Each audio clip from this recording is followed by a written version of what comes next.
कक्षा 12 गणित। हम लोग अध्याय 3 शुरू किए हैं। आव्यूह अध्याय का नाम है।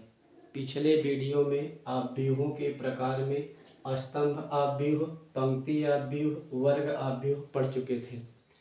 स्तंभ आव्यूह की परिभाषा जिसमें केवल एक स्तंभ हो, पंक्ति आव्यूह की परिभाषा जिसमें केवल एक पंक्ति हो, और वर्ग आव्यूह की परिभाषा जिसमें पंक्ति और स्तंभ की संख्या समान हो।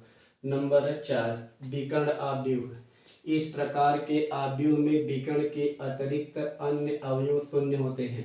सिर्फ विकर्ण का मान होगा, बाकी जितने अवयव हैं सभी शून्य होंगे। विकर्ण या तो ऐसे होगा या तो ऐसे होगा, चाहे जिस विकर्ण का मान, इसे ऐसे भी लिख सकते हैं 0 2 0 0 2 0 3 0 2 0 0, इसका विकर्ण है। विकर्ण के अतिरिक्त शेष अवयव शून्य होंगे, उसे विकर्ण आव्यूह कहते हैं। फिर नंबर 5, अदिश आव्यूह। इस आव्यूह में विकर्ण के अवयव समान होते हैं। विकर्ण या तो ऐसे होगा या तो ऐसे होगा या तो ऐसे होगा या तो ऐसे होगा।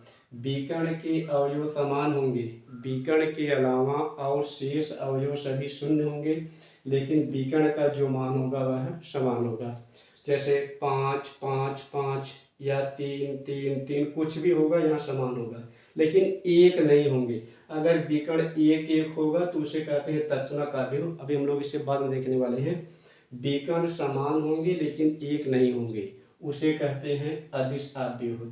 तत्समक आव्यूह में, इस आव्यूह में विकर्ण के अवयव एक होते हैं, सिर्फ एक। विकर्ण एक एक, शेष अवयव शून्य होते हैं। विकर्ण एक एक एक, शेष अवयव शून्य होते हैं। इसके बाद नंबर 7, शून्य आव्यूह। शून्य आव्यूह में, इस आव्यूह में सभी अवयव शून्य होते हैं। शून्य आव्यूह में सभी अवयव शून्य होते हैं। हम लोग 7 प्रकार के आव्यूह की चर्चा किए हैं। पहला नंबर स्तंभ आव्यूह, जिसमें केवल एक स्तंभ हो, उसे कहते हैं स्तंभ आव्यूह। नंबर 2, पंक्ति आव्यूह, जिसमें केवल एक पंक्ति हो, उसे कहते हैं पंक्ति आव्यूह। नंबर 3, वर्ग आव्यूह, जिसमें स्तंभ और पंक्ति की संख्या समान हो, उसे कहते हैं वर्ग आव्यूह।